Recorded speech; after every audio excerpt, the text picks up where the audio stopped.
হয়ে উঠছে, আনন্দে উত্তেজিত হয়ে উঠছে, উত্তেজনা পূর্ণ হচ্ছে, তখন কিন্তু আমরা অনেক এনার্জেটিকও হয়ে যাচ্ছি।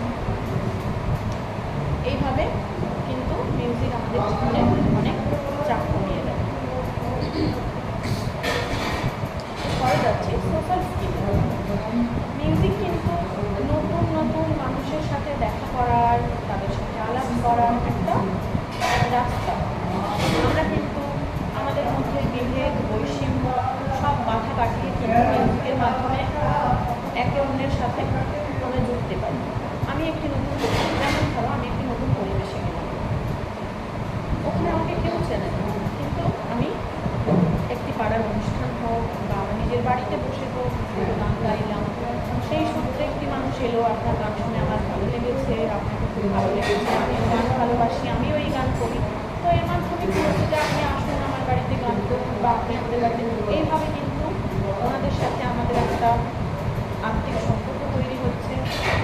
আমরা একটা গেট টুগেদারের মাধ্যমে একত্রে আমরা সঙ্গীত নিয়ে আলোচনা করছি, নিজেদের নলেজ বাড়াচ্ছি এবং নিজেদের কালচার কিন্তু আদান প্রদান করছি। হয়তো মানুষটি অন্য অন্য জাতির, আমি অন্য জাতির, উনি অন্য ভাষার, আমি অন্য ভাষার, ওনাদের অনুষ্ঠানে এই গান হয়, আমার অনুষ্ঠানে এই গান হয়, আমার পুজোয় আমার ভক্তিগীতি এটা, ওনার পুজোতে এই গান হয় বা ওনার প্রেয়ারে এই গান হয়, সেগুলো আমরা আদান প্রদান করছি, জানতে পারছি এবং আরও নানান দিক আমরা, নানান কালচার আমরা অ্যাডপ্ট করতে পারছি।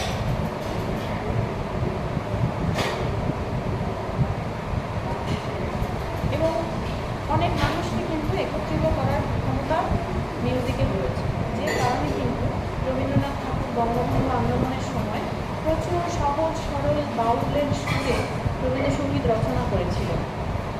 যদি তোর ডাক শুনে কেউ না আসে তবে একলা ছলরে, বা বঙ্গভঙ্গের সময় লেখা হয়েছিল এবার তোর মরা গানে বান এসেছে, এই গানগুলো কিন্তু সবাই গাইতে গাইতে একটি প্রতিবাদ সভা করতে করতে এগিয়ে চলবে।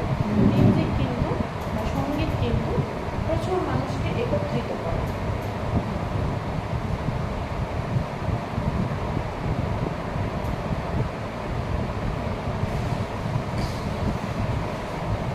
এছাড়াও মিউজিক আমাদের কী করছে, আমাদের মেমোরি স্কিল ডেভেলপ করছে, আমাদের স্মৃতিশক্তি বাড়াতে সহায়তা করে। আমরা এই যে একটা গান পুরো এত বড় একটা ধরো 8-10 লাইনের গান বা 15 লাইনের গান আমরা খুব সহজেই মনে রাখতে পারি, তার কারণ কিন্তু সুর রয়েছে। যে কোনো ভাষার হতে পারে, সুরটা যদি আমার ভালো লাগে তখন কিন্তু আমি গুনগুন করতে করতে আস্তে আস্তে ভাষাটাও শিখে নিতে পারি। এর মাধ্যমে কিন্তু আমাদের যে স্মৃতিশক্তি তা কিন্তু বাড়ছে।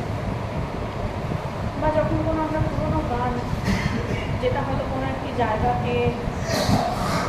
জায়গায় গিয়ে আমি শুনেছিলাম, বা ওই গানটির সাথে আমার কোনো একটি ভালো লাগা রয়েছে, কি খারাপ লাগা রয়েছে, কিংবা দুঃখ রয়েছে বা আনন্দ রয়েছে, সেই গান যখন আমরা শুনছি তখন কিন্তু আমাদের সেই পুরোনো দিনে সেই অবস্থায় আমাদের নিয়ে যাচ্ছে। আমরা ভাবছি যে আমি এই গান শুনতে শুনে এটা করেছিলাম বা ওটা করেছিলাম। তো মিউজিক কিন্তু এইভাবে আমাদের স্মৃতিশক্তি অনেক বেশি উন্নত হতে সাহায্য করে। মিউজিক আমাদের ধৈর্য শক্তি বাড়ায়। কীভাবে? আমরা যখন পড়াশোনা করতে বসি বা কোথাও যাই, তখন প্রথমেই বললাম যখন আমি 2 ঘন্টা কোথাও যাচ্ছি বাসে বা রাস্তায় বা কোথাও, তখন কিন্তু আমার একটা বোরিং লাগছে যে আমি কখন পৌঁছবো, তাড়াহুড়ো রয়েছে। বা ধরো আমি পড়তে বসেছি, অঙ্ক করছি বা একটা নোটস লিখছি, আমার কিন্তু খুব বোর লাগছে আর ভালো লাগছে। ওই কাজটা কিন্তু খুব সহজ হয়ে যায় যদি তুমি মিউজিকের মাধ্যমে করো। যদি একটা গান চালিয়ে দাও, তুমি যে গান ভালোবাসো বা যে গান পছন্দ করো তোমরা, সেরকম যদি কিছু গান চালিয়ে দাও, সেই গান কিন্তু পরের পর বাঁচতে থাকে। আমরা কিন্তু গান শুনতে শুনতে অঙ্ক করি, নোটস লিখি, কোথাও ট্রাভেল করার সময় আমরা গান শুনছি। এইভাবে কিন্তু মিউজিক আমাদের অনেক ধৈর্য শক্তিও বাড়িয়ে দিচ্ছে। আমরা যে কোনো কাজ খুব সহজে করে নিতে পারছি।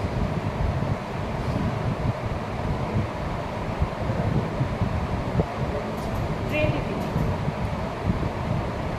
মিউজিক কিন্তু মানে সঙ্গীত, তোমরা 100 জন স্টুডেন্ট ক্লাসে রয়েছে, তোমাদের 100 জনের মধ্যে কিন্তু কেউ গান গাইতে ভালোবাসো, কেউ গান শুনতে ভালোবাসো, কেউ আবার গান লিখতে ভালোবাসো, কেউ বা গানের সুর করতে ভালোবাসো, যেটা কিন্তু পরবর্তীকালে তোমাদের জন্যই খুব সাহায্যের হবে।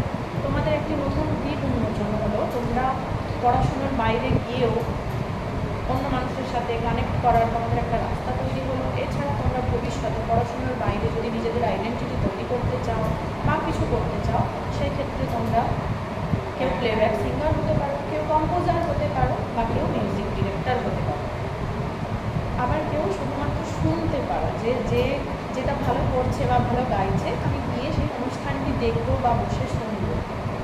শোনারও তো লোক চাই। সঙ্গীত কিন্তু আমাদের প্রত্যেকের সাথে প্রত্যেককে জড়িয়ে রেখেছে এইভাবে। আমি গান লিখতেও পারি না, গাইতেও পারি না, বা হয়তো সুর করতেও পারি না, কিন্তু আমি শুনতে পারি, আমি শুনতে ভালোবাসি, আমি একজন সঙ্গীতের বোঝা। তো এইভাবে কিন্তু মিউজিক আমাদের ক্রিয়েটিভিটিও বাড়াচ্ছে। আমরা যখন একটা সুর করছি, তার টেম্পো, তার লয়, তার তাল, তার সুর কীভাবে কী হবে, অনেক কিছু ক্যালকুলেশন করে অনেক কিছুর মাধ্যমে কিন্তু একটা মিউজিকের সুর হয়। বা যখন আমরা গানটা লিখছি, তার ছন্দ মিলিয়ে, ভাষা মিলিয়ে, এগুলোর জন্য কিন্তু যথেষ্ট ক্রিয়েটিভিটি থাকতে হয়, না হলে কিন্তু হয় না। তো এটা তোমার এক্সট্রা কারিকুলারের সাথে সাথে তোমার ভবিষ্যতে প্রফেশনালিও তুমি এটা করতে পারো।